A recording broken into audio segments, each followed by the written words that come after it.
Ujú. Y uno de los temas de los cuales se está hablando es qué es la soberanía alimentaria, ¿no? La senadora Sagasti el otro día lo hizo como dijo que parte de la intervención de Vicentín tenía ese fundamento. No parece tener muchas fuentes, digamos, en la realidad, pero para sacarnos todas las dudas, estamos en comunicación con Natalia Morales. Natalia, muy buenos días, ¿cómo estás?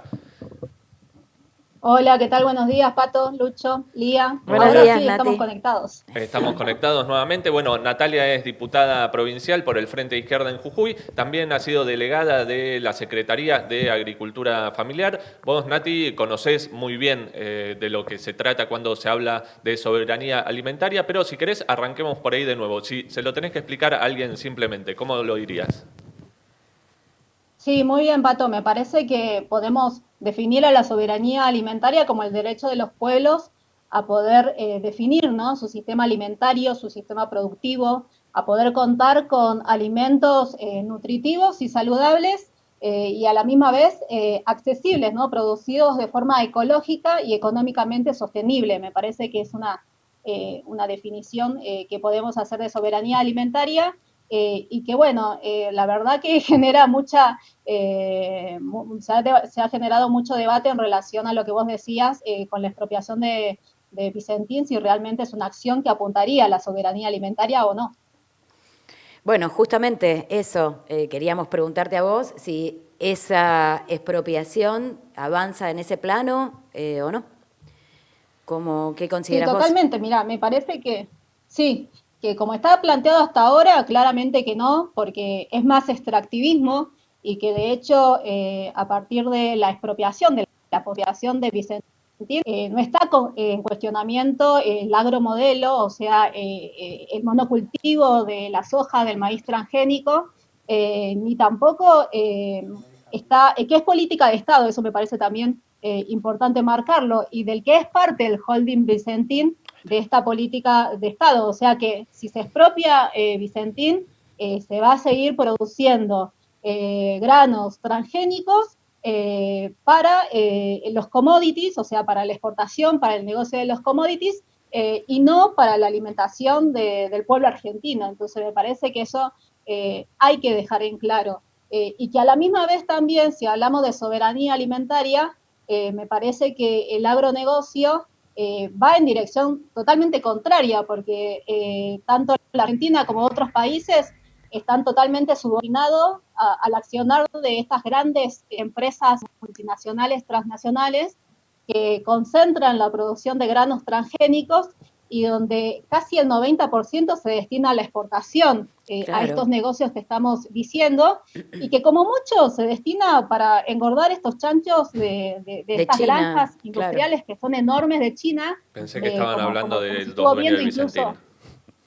incluso exactamente, que incluso se dio a discutir en este tiempo en relación a la epidemia del coronavirus, o para poder especular en el negocio del biocombustible. O sea que claramente da cuenta que no va en sintonía de pensar la expropiación de este holding, de estas grandes empresas, para producir alimentos y dar respuesta a problemas graves que tenemos en el país, como es el hambre y la pobreza. Y en relación a esa parte del anuncio del gobierno que tiene que ver con YPF Agro, ¿no?, con el fondo, con el organismo fiduciario, ¿qué importancia tiene ese hecho? ¿Qué ligazón tiene en relación también a la soberanía alimentaria? Sí, me parece, por un lado, está muy bueno ese aspecto para poder discutir, porque YPF Agro es una empresa que, de hecho, en la Argentina es la principal productora de fertilizantes, de químicos, que son parte, ¿no?, de este paquete tecnológico que tanto se cuestiona para el monocultivo de la soja y de granos transgénicos.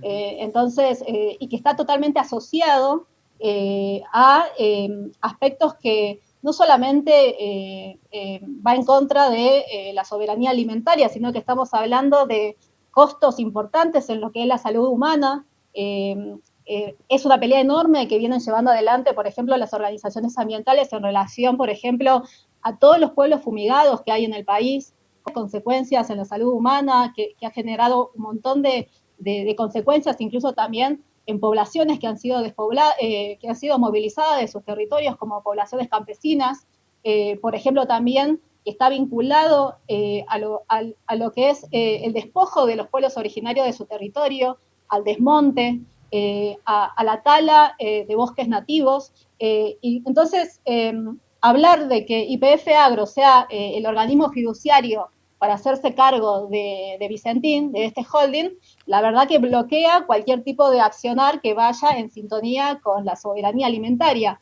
De hecho, me parece importante también algo que marcar, que el interventor, que es Delgado, que fue ex secretario de Agricultura durante el gobierno de Cristina Fernández de Kirchner, es un ultra defensor de los transgénicos y que incluso se ha dedicado en todo este tiempo a subestimar la denuncia de las familias, de las organizaciones ambientales en relación a las consecuencias que tiene el agromodelo, el cultivo de transgénicos y los agrotóxicos.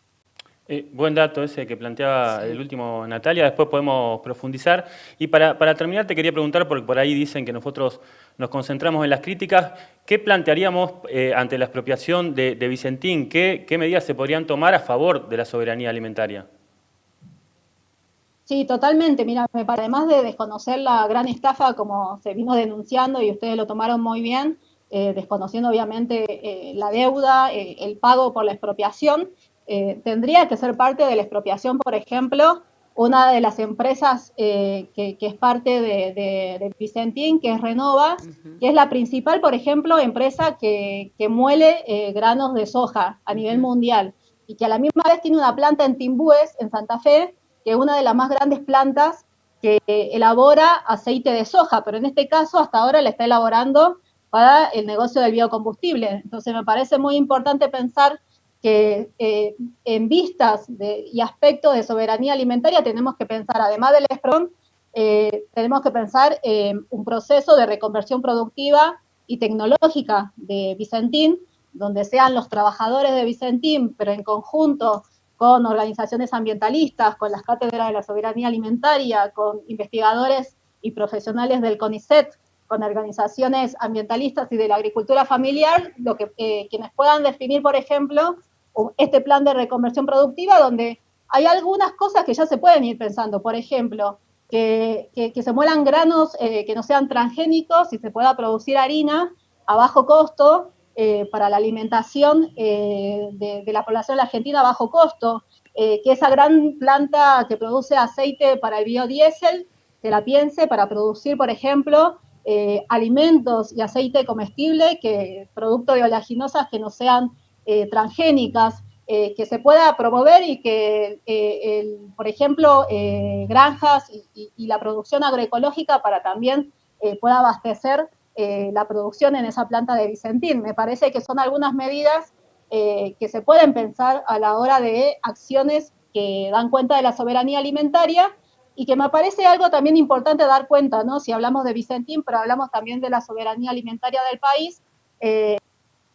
no puedo hablar de soberanía si, por ejemplo, estas grandes transnacionales como Cargill o Dreyfus son las que controlan los puertos, son los que tienen sus propios puertos, son las que tienen el monopolio del comercio de granos y de la exportación, o sea que es necesario también discutir otro tipo de medidas que apunten al control de los puertos, a poder generar una unidad estatal que pueda concentrar el comercio de los granos, por eso es necesaria la nacionalización y el monopolio del comercio exterior, y que para terminar también me parece importante dar cuenta que no podemos hablar de soberanía alimentaria si no hay cambio en la matriz productiva del país. Entonces, es la única manera de pensar en la soberanía alimentaria. Entonces, tenemos que avanzar también en medida que vaya en contra del modelo del agronegocio y que nos lleva a discutir también otras medidas profundas, por ejemplo, en relación a la concentración de la tierra, a quiénes son los dueños de la tierra, que también concentra el agronegocio, y donde a mí por lo menos se me ocurre tomar una medida que es fundamental, como es la expropiación de estas 4.000 propiedades de los terratenientes en la Argentina para poder pensar un plan productivo que pueda dar cuenta de las necesidades sociales y alimentarias de la población, o por ejemplo también la nacionalización de la banca para poder pensar en un programa, en un plan de créditos baratos para los pequeños productores, para los sectores de la agricultura familiar y campesina, que es tan necesario para pensar acciones que tiendan a la soberanía alimentaria del país. Excelente, Nati, la columna está buenísimo. Hoy te pudimos escuchar completo. Toda la información, nos gustaría por ahí en el próximo programa, estábamos charlando, sí, hacer una radiografía sobre, bueno, quiénes son todos estos funcionarios, ¿no? Vos mencionabas a Delgado, recordar un poco el ejemplo de Felipe Solá como el que trajo Exacto. los transgénicos acá a la Argentina. Buenísima la columna, buenísimo tener tu opinión, te agradecemos mucho y seguramente la semana que viene vamos a seguir charlando. Gracias a ustedes y bueno, desde ya me parece muy continuidad de esta columna. Buenísimo, te mandamos un Buenísimo, abrazo. un abrazo, Nati.